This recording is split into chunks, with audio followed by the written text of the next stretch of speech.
Bonjour à tous, dans cette vidéo on va corriger ensemble un exercice sur l'interféromètre de Michelson qui s'appelle mesure de l'indice de réfraction de l'air. Donc on n'approximera pas l'indice de l'air à n égale 1 dans cet exercice puisqu'on va essayer justement de déterminer n-1 pour mesurer l'écart entre l'indice de l'air et l'indice du vide dans cet exercice. Et donc on éclaire avec une lampe à mercure avec un filtre qui permet d'isoler la raie verte de longueur d'onde 546 nanomètres. Donc on nous dit qu'il est réglé en lame d'air, donner la figure d'interférence observée sur un écran placé dans le plan focal image d'une lentille convergente. Eh bien, on observe des anneaux d'égale inclinaison, comme maintenant vous le savez. Pour le Michelson réglé en lame d'air, des anneaux d'égale inclinaison. À quoi sert la lentille? La lentille sert à former l'image des rayons issus de l'interféromètre partant vers l'infini.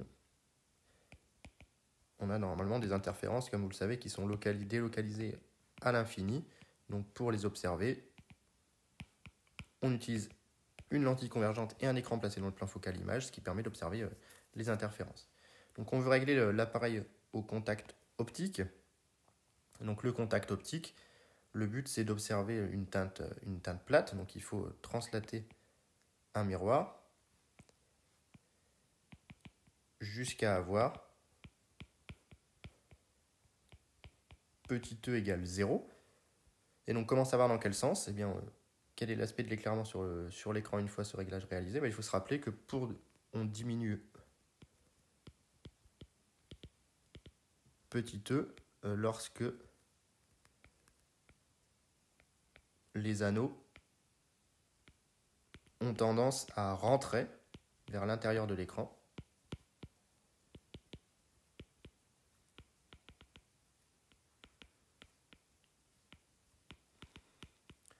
Dans ce cas-là, on a bien une diminution de l'épaisseur de la lame d'air. Donc si vous avez votre figure d'interférence constituée d'anneaux, eh bien, il faut déplacer les miroirs de telle sorte à ce que vous ayez l'impression que les anneaux extérieurs rentrent vers l'intérieur. Dans ce cas-là, vous avez bien une diminution de l'épaisseur petit e et vous pouvez vous rapprocher du contact optique. Et donc, quel est l'aspect une fois le réglage réalisé? Eh bien, au contact optique, on a une teinte plate, uniforme, de la couleur de la lampe considérée, tout simplement. Donc on nous dit qu'on place contre l'un des deux miroirs une petite cuve cylindrique fermée dont les parois en verre sont d'épaisseur petit e constante. On nous dit que l'indice du verre c'est NV égale 1,5 et que cette cuve contient initialement de l'air à pression atmosphérique sur une épaisseur petit e 0. Donc on va représenter la situation. On a la séparatrice qui est ici, le premier miroir qui est ici, le deuxième miroir qui est ici. Donc on va partir d'une situation de contact optique. Donc on est au contact optique, ici, et on vient rajouter devant le miroir une petite lame, alors avec deux épaisseurs de verre. Bon, moi je vais la dessiner rectangulaire, voilà, petit e, et une épaisseur E0, qui va contenir de l'air, donc au centre vous avez de l'air, ici, sur une épaisseur E0, et sur les côtés,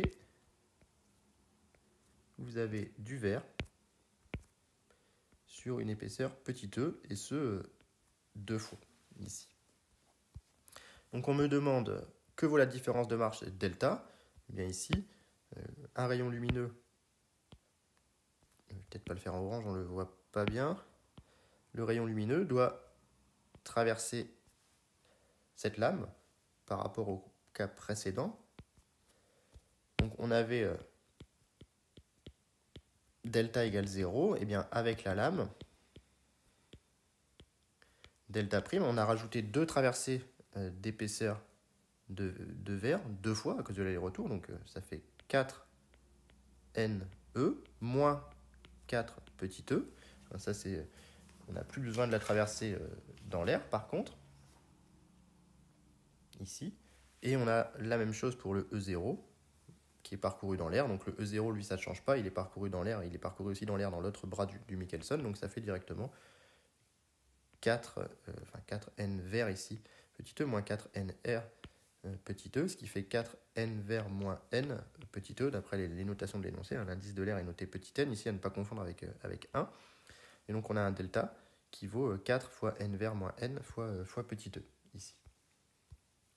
Avec E l'épaisseur de verre et non pas l'épaisseur d'air. Pourquoi observe-t-on des anneaux sur l'écran? On se retrouve avec une situation, on se retrouve dans la situation de la lame d'air.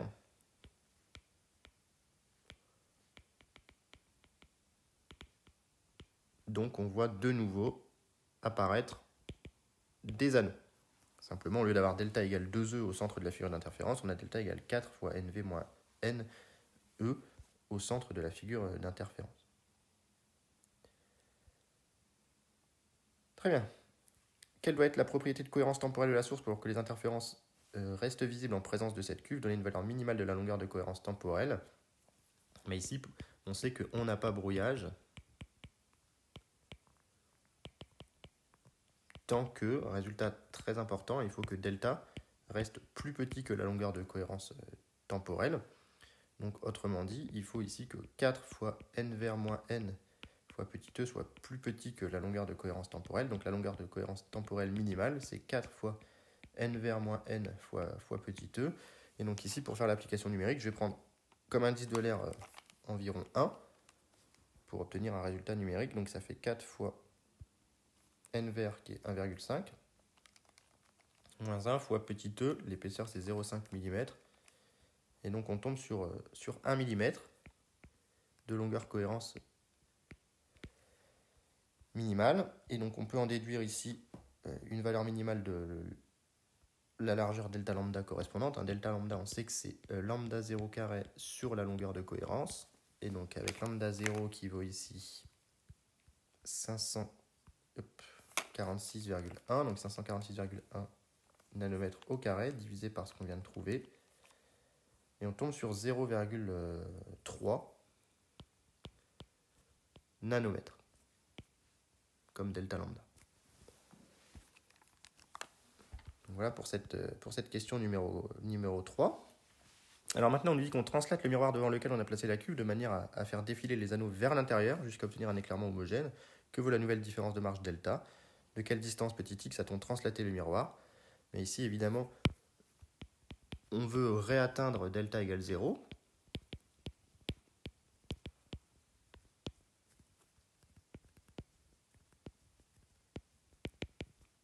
L'atteinte plate. Et donc pour cela, on a translaté le miroir. Et donc comme la lame de verre a ajouté une différence de marche, la lame de verre dans le bras droit, a ajouté une différence de marche dans le bras droit, eh bien on la compense en rapprochant le miroir M2 de la séparatrice.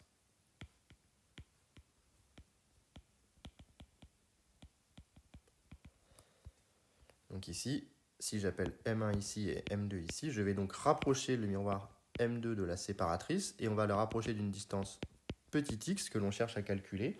Alors attention, il ne faut pas se faire piéger. À chaque fois que je déplace le miroir de petit x, je raccourcis la différence de marge de 2x à cause de l'aller-retour de la lumière. Donc on a x qui doit être égal à 2 fois la distance qu'il y avait avant, ou delta précédent divisé par 2, delta prime qu'on avait divisé par 2, c'est-à-dire 2 fois n vers moins petit n fois E. Il ne faut pas se faire piéger à cause du facteur 2. Le facteur 2, il est dû à l'aller-retour de la lumière, dû au miroir. Donc une fois qu'on a translaté le miroir, on se retrouve de nouveau au contact optique. Et donc, on fait ensuite le vide dans le récipient. L'indice de l'air passe de n à 1. On observe le défilement d'anneaux d'interférence. Expliquez pourquoi. Eh bien, quand on fait passer quand l'indice passe de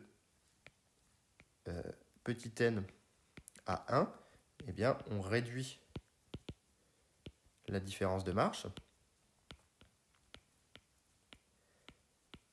Donc, on se retrouve dans la situation de la lame d'air. On n'est plus au contact optique.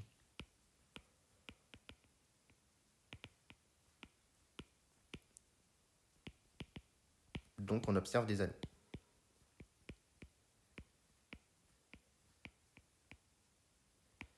Alors, combien on en observe? Justement, on nous dit que ici, on observe les défilements de grand N anneaux d'interférence. Et donc, on va relier la différence de marche delta au centre des anneaux à lambda 0 et n, et à n et E0.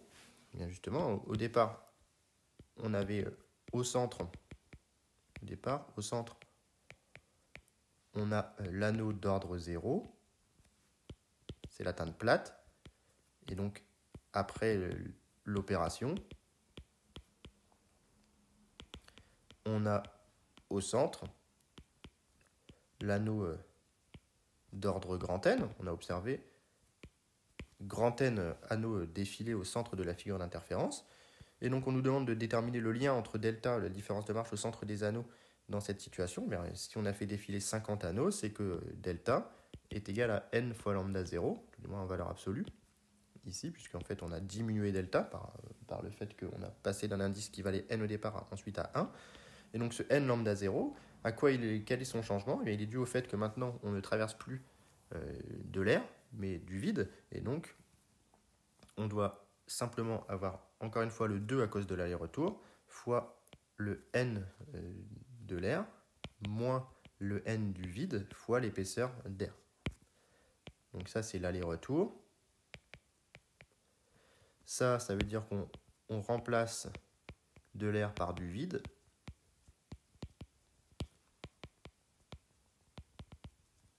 Et ça, E0, c'est l'épaisseur d'air.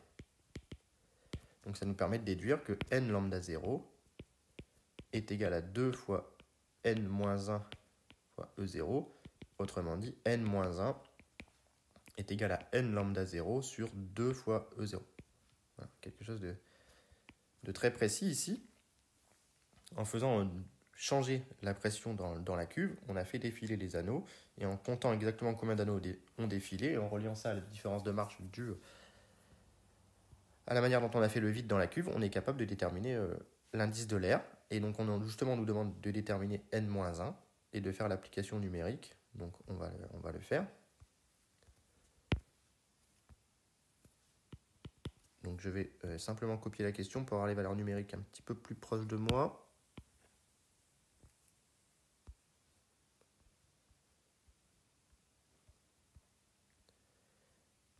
Pardon, hop, voilà. Donc on a n-1, on peut faire l'application numérique. Donc là, je vais garder quand même pas mal de chiffres, comme on me demande de calculer l'incertitude. Donc n, c'est 27 fois lambda 0, on avait dit que c'était 546,1, divisé par 2 fois E0, 25, 10 moins 9. Voilà, alors attendez, puisque là j'ai une petite erreur dans mon calcul, c'est 27, pardon, fois lambda 0, 546,1, n lambda 0 sur 2 fois l'épaisseur, 25, 10 moins 9. Voilà, donc là j'ai quelque chose qui est un petit peu incohérent en termes de résultats. Alors il y a une petite erreur dans l'unité de E0, ici ce sont des millimètres, évidemment, sinon c'est un petit peu incohérent. 25 nanomètres d'épaisseur, c'est évidemment pas possible. Alors je refais le calcul avec ça, ça fait 27 fois 546, 10 moins 9, divisé par 2 fois 25 mm.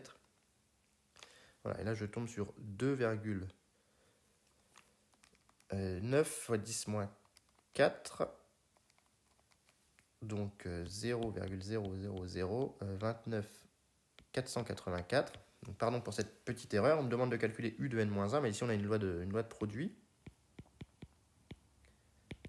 Donc on a que U de n-1 est égal à n-1 fois, je vais l'écrire en dessous pour mettre la grosse racine, fois la racine de U de n sur n au carré plus U de lambda 0 sur lambda 0 au carré plus U de E0 sur E0 au carré.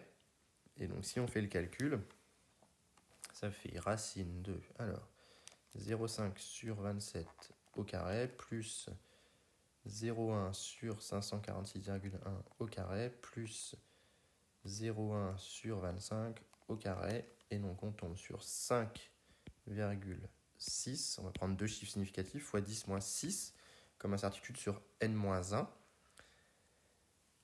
Et donc au bilan, on peut écrire que n-1 est égal à 0,0002948 plus ou moins 0,0000056. On vérifie le nombre de chiffres. 1, 2, 3, 4, 5, 6, ça c'est bon. Et j'ai 1, 2, 3, 4, 5, 6, 7 chiffres. 3, 6, 7 chiffres. Voilà. Donc ça c'est bon. Donc vous voyez qu'avec un interféromètre de Michelson, on est capable de mesurer l'indice de l'air avec une précision quasi extrême ici.